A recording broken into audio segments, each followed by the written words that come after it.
Welcome to Cinema Gulp today. This is John. And this is Ben. Today we're going to do a Gulp review for Spider-Man Homecoming.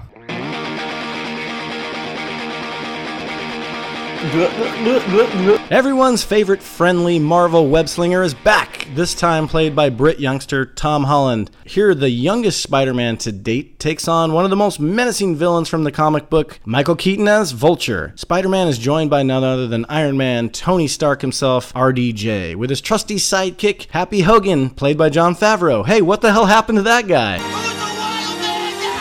This movie connects just right into the Marvel Cinematic Universe, all the while feeling much like its very own movie. Here, the young high school Peter Parker navigates girls, classes, bullies, academic decathlons, and the mix of emotions of feeling like a superhero while being a kid. This, to me, is one of the best Marvel movies to date, and by far the best Spider-Man movie ever made. Tom Holland is the most exciting, energetic, charismatic, and hilarious rendition of the character we've seen. This movie clocks in at over 2 hours, but boy, is the entire thing fun from start to finish, in my opinion. John, what did you think of Spider-Man Homecoming? There was things I liked in the film, but I did not love this movie. I was not head over heels about it. It took a long time to get going for me. Eventually, I was kind of sucked into it a little bit, about halfway through. But some of the things that I liked the connections that it had to other Marvel films. I definitely think the way they start the film off and the connections it makes to past Marvel films was inventive and interesting and a good way to get this going. I know that this version of him, I think, is closer to maybe the way he is in comics and some of the previous the cartoons back in the 90s and stuff like that,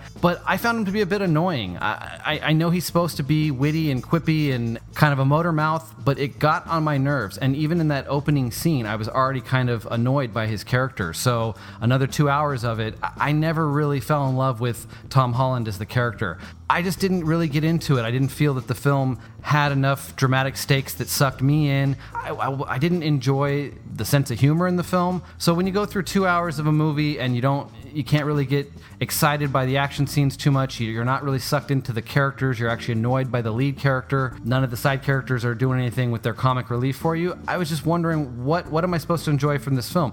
I don't know, man. I'm caught in the spider web of Tom Holland. Really captured the essence of, like you said, more the 90s cartoon than the comics. He's nerdy when he needs to be, when he's in school. He's cocky and funny when he's in the suit. And he's heroic when he needs to be. But he's a kid this is the first time they've ever really given you more than prologue or 30 minutes like they did in in the Raimi movie. They gave you one half a movie where he's in high school and about 5 minutes of him learning how to use his powers and being scared and vulnerable. And this one, you can tell that they're really going to hang and slowly progress him as a kid who has these powers, who wants to do good things. He's still unaware of how to do them. And so he doesn't know who he's supposed to save at this point. He doesn't know how to save them. He just knows he has these powers and he wants to do it. To me, it's a huge achievement because it jumps the hurdle of having to reboot this franchise for the third time in 15 years.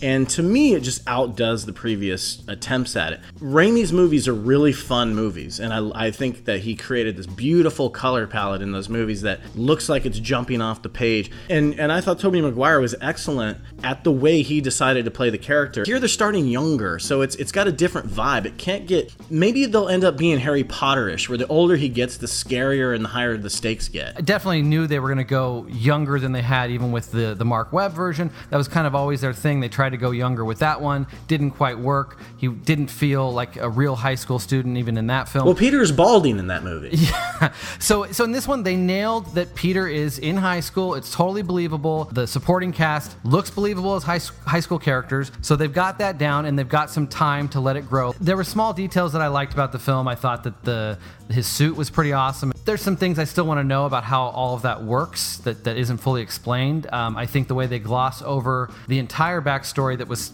set up in the previous films, I'm actually interested to know, how did he become Spider-Man? Because they gloss over that very quickly. Is there an Uncle Ben? I'm not sure. He's got this super hot aunt who everybody wants to bone, even his classmates. Probably grieving from losing her husband recently. I don't know. Like, we don't know. They have not. I love Marissa Tomei's take on Aunt May because she's like this really hot older woman that doesn't realize she's hot and is kind of nerdy and she's quirky. Yeah, and they didn't use her that much, but when they did, it was basically just for comedy. She's not the Aunt May that gives pep talks and shit. I liked Michael Keaton. He wasn't overdoing it. He was never a hammy villain, nor was he a very serious villain.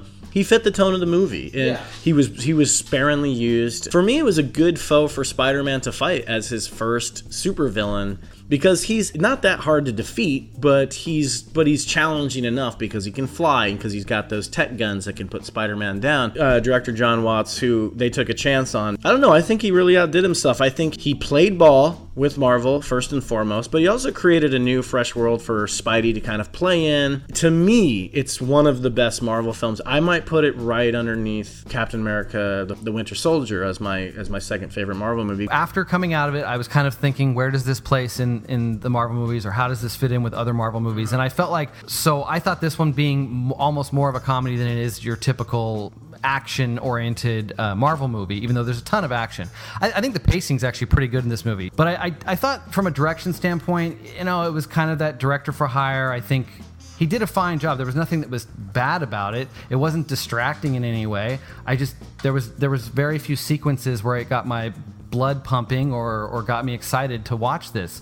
I did think they did a good job of keeping this on a small scale for Spidey's first adventure. I mean, there's some big set pieces, but it's nothing world threatening. Yeah, it's not world threatening. So I'm glad they didn't go there. There wasn't the blue space beam or whatever at the end of the film. The ending, as you said, is a little bit overdone. I do like that they kept it on kind of a smaller scale when it comes to the action scenes and the adventure and the story. They needed to because they need room to grow. They can't start so big with all these films. That's the beauty of it, is like, even though it's not an origin story because he's technically Spider-Man, it's an origin story about his arc on learning how to be a superhero. We didn't see the accident with the spider. And we didn't see the Uncle Ben getting killed, which made him want to fight crime. I think it would be cool if Aunt May was a lesbian and there was an Aunt Ben. Whatever they want to do. But he doesn't seem like he lost a family member that he's broken up about recently. Maybe it happened a while back and it's not really affecting him at this point of the story. Though there's really touching scenes in Spider-Man 2 where they play on his guilt over all that. And then they even bring it up in Spider-Man 3. Well, maybe in further Spider-Man Homecoming sequels, they'll... Spider-Man Winter Formal? That would be funny, dude. Or Spider-Man Prom. And then the third one is Prom. So I'm going to give my Gulp score for Spider-Man Homecoming. This movie to me is a perfect slice of summer popcorn fun. Pacing's good, action's good. Holland's portrayal of both Peter and Spidey is what I've been waiting for as a Spider-Man fan my entire life. I really have next to no issues with this film. To me, it's the best movie of the summer, one of the best comic book movies I've seen in a very, very long time. As always, I can say longevity will definitely tell how that plays into it. For now, Homecoming is a home run. I give it 8.75 gulps. My Gulp score for Spider-Man Homecoming would be a 5. I think as we get more Spider-Man films in this series, this film will probably be more enjoyable with seeing the character fleshed out a bit more. I think it's totally enjoyable for an audience. I think Marvel as a studio, Sony tied to this, whatever, yeah, they've got a home run on their hands. They did a great job. I think the audience is going to be there. It's going to make a ton of money. Personally, I didn't love it. I found it to be just another run-of-the-mill Marvel comic book film. All right, everybody, that was Cinema Gulp's Gulp review of Spider-Man Homecoming. Make sure you swing back on by and check out our review. Bing. Check out Facebook, Instagram, Twitter. Look for us under Cinema Gulp. And Tumblr, for those of you still there. As always, if you like this review, please click like. And if you like our channel, subscribe today at Cinema Gulp. Until next time, this is Ben. And this is John. We drink your cinema. I drink it up! Spider-Man.